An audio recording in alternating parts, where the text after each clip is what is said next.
I'm Adam Goymore, Park Director here at Raw Dinosaur Adventure, a family-owned and operated 85-acre dinosaur-themed adventure park located in Norfolk, 9 miles west of Norwich in Lenwade.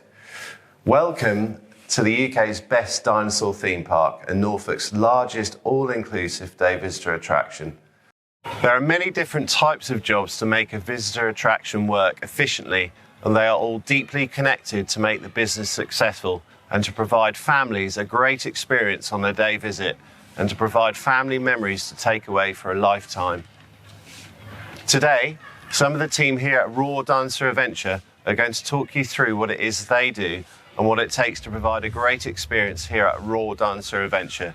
We hope you enjoyed the video, and isn't it time you came and saw us? Rah!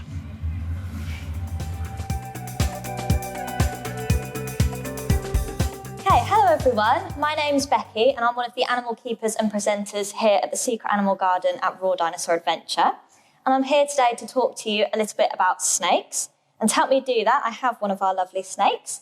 This is Rocky. He is our 15-year-old boa constrictor. And being 15 years old means he is fully grown, so he's about 6 foot, so he is a very big boy.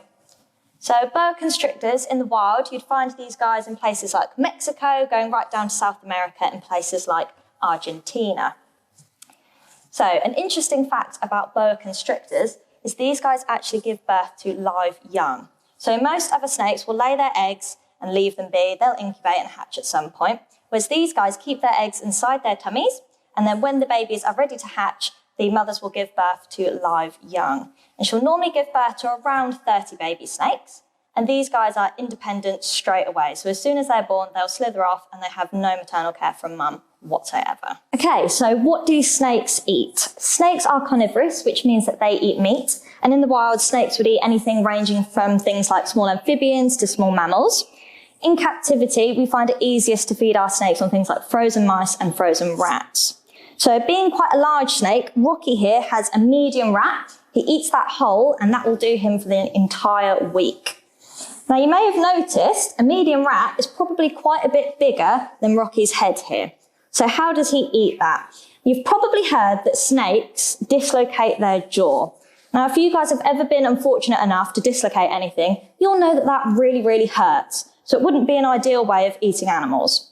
What snakes actually do is between their bottom and their top jaw, they have really stretchy tendons and ligaments, and this allows them to open their jaw really wide.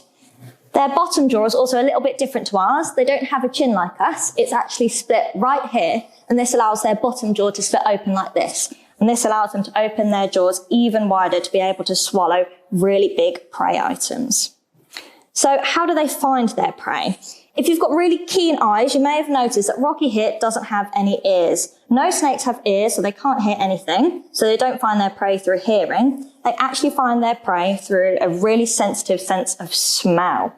So if a rat ran across this stage about a week ago, Rocky would still be able to smell it now. So that gives you an idea of how strong their sense of smell is.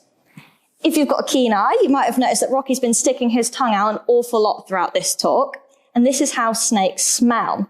They have a special forked tongue shape, and this gives them a large surface area to be able to taste the air with. So they'll stick their tongue out, they'll bring it back into their mouth and touch it to a very special organ called the Jacobson organ. And this is how they smell. So that's how they find their prey. Once they've found their prey, how do they kill it? So snakes are either venomous or they are constrictors.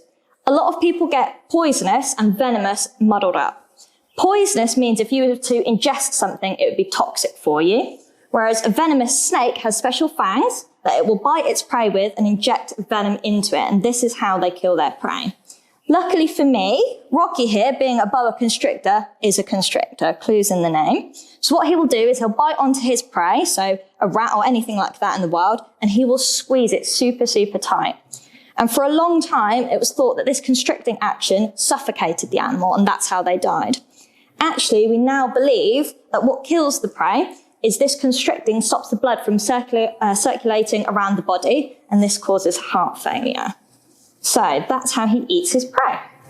So being reptiles, these guys are cold-blooded. Luckily for us as humans, we're mammals, which means that we're able to regulate our body temperature to keep us nice and warm. snakes and other reptiles, being cold-blooded, can't actually do this. So to be able to warm themselves up in the wild, they would go and find a nice warm spot underneath the sun and they would bask for a little while until their bodies had warmed up enough. So this warming of their body allows them to do everything that comes naturally to them. It allows them to move about and find prey and digest the prey that they have found. So in captivity, it's really important that we recreate as much of a natural habitat as we can for our animals. So in all of our snake enclosures, they have a cool end, which allows them to keep nice and cool if they want to. And they have a hot end, which is heated by a heat lamp. And this heat lamp will be set to a specific temperature, which is designed to replicate how warm it would be in their natural habitat, so that they can go underneath this and warm up if they want to. Now, snakes in the wild, they bask in the sun. We also need to give them artificial sunlight because we get lots of important vitamins from the sun, such as vitamin D.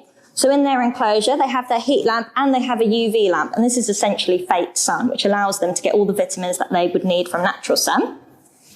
Some snakes also require a specific humidity in their environment. So what we'll do for Rocky here is we'll go into his enclosure and we'll mist it down to make sure it's nice and humid in there. And all of our snakes also have a special pool which allows them to completely bathe if they'd like to. Because snakes are super special, they actually absorb water through their skin. So Rocky has a very big pool which he does enjoy to bathe in. All of these things allow them to do everything that comes naturally to them, one of which thing is shedding. So snakes do this a lot when they're younger because they're growing, but they do it throughout their entire life. They all shed their entire skin. So sometimes you'll go into the enclosure and the snake will be looking a little bit cloudy. This means that the snake is getting ready to shed. Then it'll clear up and it'll look normal. And then a day or two after this, you'll find a complete shedded skin inside the enclosure.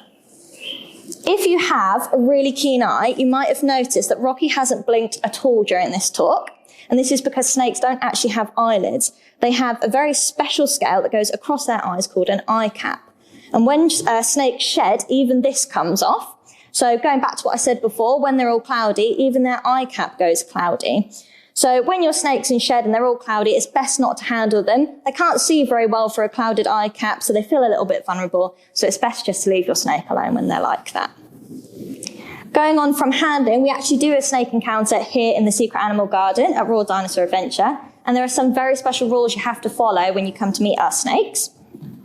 Much like mammals, we have to stroke them in the direction that their hair grows because this is nice and comfortable for them. Snakes are no different, except we have to stroke them in the direction that their scales grow, which you'll see cover their entire body.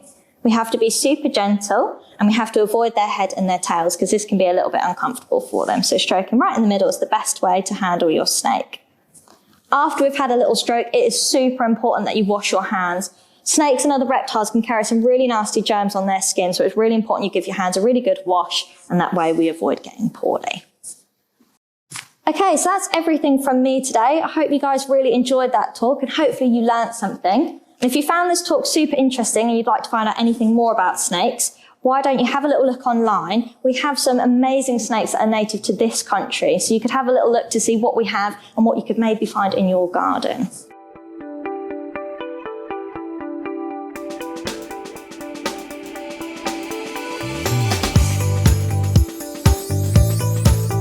Hi, my name's Nicole. I'm the Park Animal Manager here in the Secret Animal Garden at Royal Dinosaur Adventure, and this is Boise, one of our green iguanas.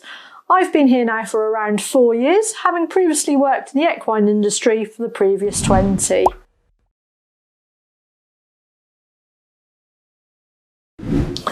So to work with our animals does take a lot of hard work and dedication. It involves long hours in all weathers, but the rewards are definitely worth it when we get to look after our fantastic animals.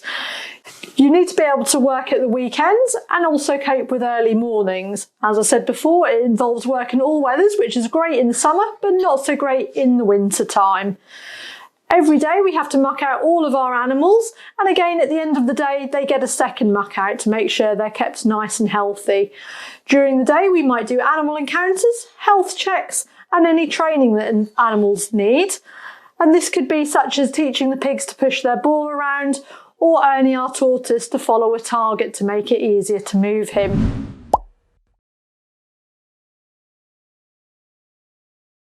We have a wide range of animals in the animal garden from our reptiles. So we have snakes, invertebrates, iguanas, tortoises. We've also got our small and furries. We have rats, guinea pigs, ferrets and rabbits.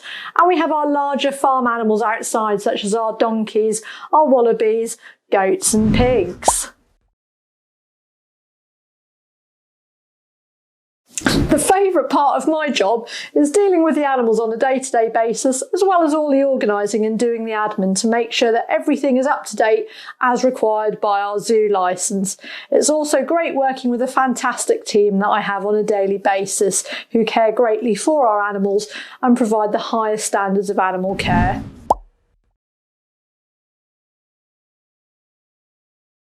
So a high standard of animal care is important for our zoo licence. We like to do as much as we can for our animals. The better care we can provide for them, the longer they're going to live. And we like to show our guests the best care that you can provide for the animals. All of the team undergo regular training, and we constantly do research to make sure that we're up to date with the best care standards we can provide.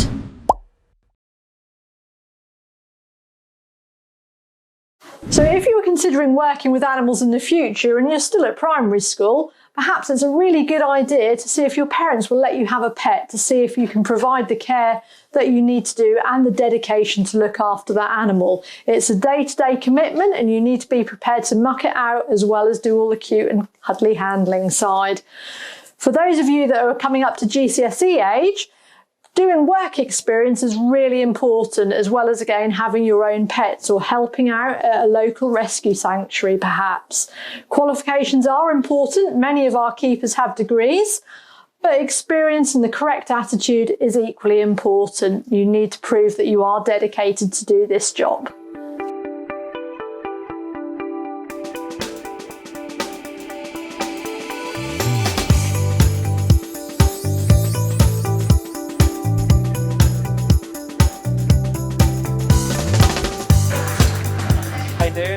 I'm Ian, I'm the park chef at Raw Dinosaur Adventure, and I've been here for just over 2 years now, and I love it.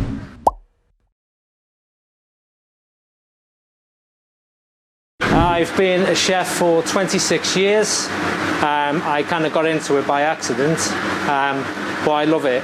It takes a lot of passion, commitment and dedication to be a chef.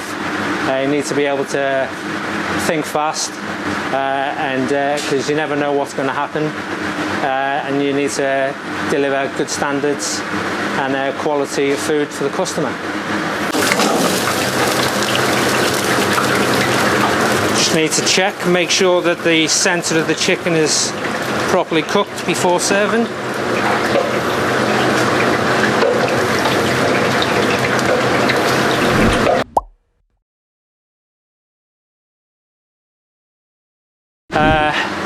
Getting great feedback, listening to the customers and hearing and saying that they've enjoyed their food that you've prepared and cooked for them, that's a pretty good feeling. You know, you always want to keep them happy, and yeah, and here the guys, everything's great fun, it's always different, it keeps things exciting.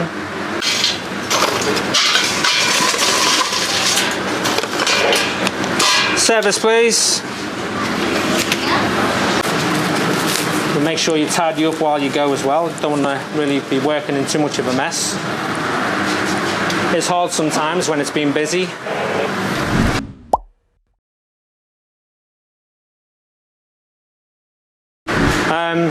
Yeah, just show dedication and passion, and enjoy it. It's a good job. It's a hard job. Lots of long hours. So yeah, you kind of have to be you know, committed to it. And just yeah, enjoy it.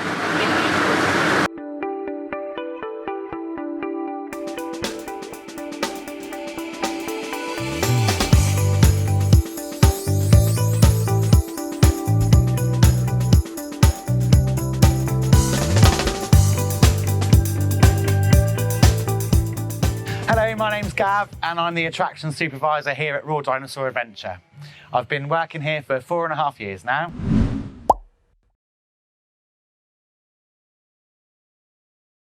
My favourite part of the job is every day is different. Obviously I enjoy seeing all the families having a great day out here at Royal Dinosaur Adventure, and obviously working in all the attractions as well.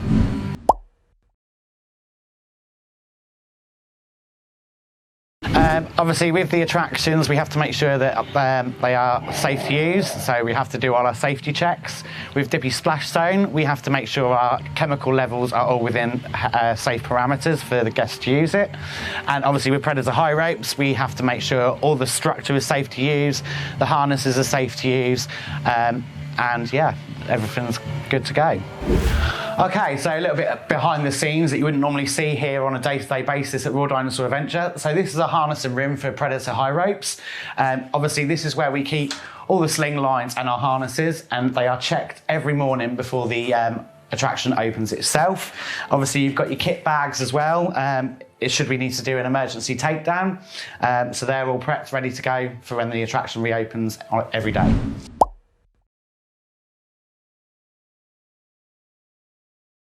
Yeah, my day-to-day routine does vary every single day, which is why I enjoy the job that I do. But normally I have to set up the attractions in the morning, make sure they're ready to go before the park opens, making sure all the safety checks are done, and then throughout the day, obviously making sure all the equipment is okay, nothing's been broken, making sure the dinosaurs are well fed. Yeah. Okay, so this is another behind the scenes area that you wouldn't normally see here at Royal Dinosaur Adventure. This is our plant room for Dippy Splash Zone.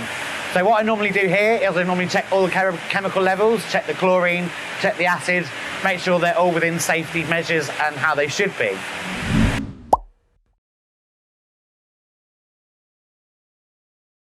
So when I first started my role here at Royal Dinosaur Adventure, when I got brought into the plant room, I actually got a little bit scared because it looks very, very technical. So you have to be trained on how to use it. And obviously, like I said, make sure that all the chemical levels are how they should be. But obviously the guests don't see that.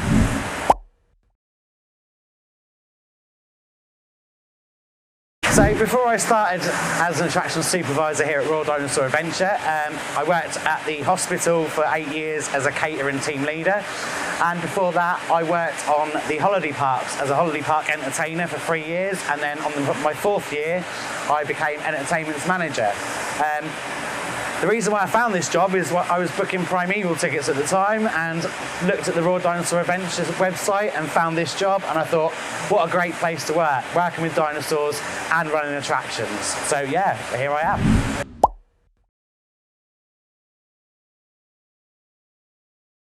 Obviously you have to be fun, energetic and enthusiastic to work in the attractions department, because obviously that's the main reason why our guests come to the park, and you have to have a great knowledge of dinosaurs as well.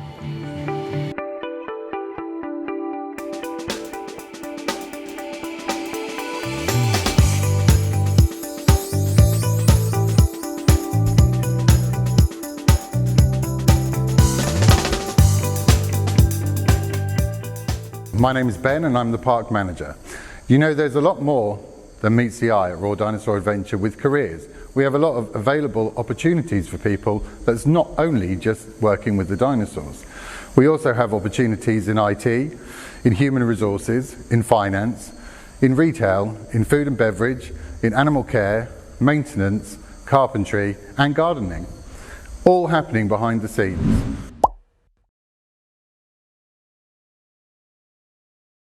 I started my career path by working in hospitality, working as a pot wash in the kitchen. From that I moved up to train to be a chef, and then moving front of house to work behind the bar and waiting tables.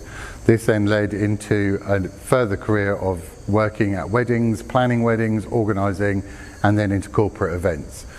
I then took a side track to go into nursing and realised that it wasn't the right path for me.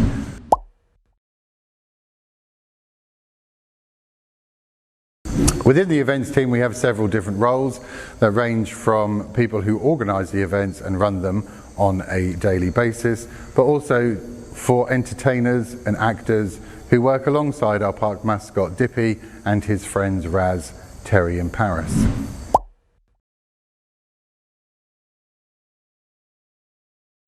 Here at Raw Dinosaur Adventure, we like to celebrate all of the main times of the year with an event. We have an event at Easter. We like to celebrate Fantasy February and February half term. We all, of course, have to celebrate Halloween and Christmas. And then in between, we like to have some special events which happen once during the year. My favourite event is Christmas because the park is transformed magically overnight, ready to welcome Father Christmas.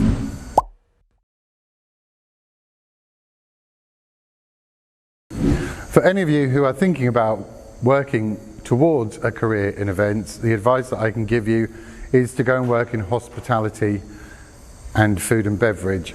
This will then give you the skills that you need to work in an organised fashion for your brain to be able to cope with more than one job at a time and in a high, fast-paced energy environment.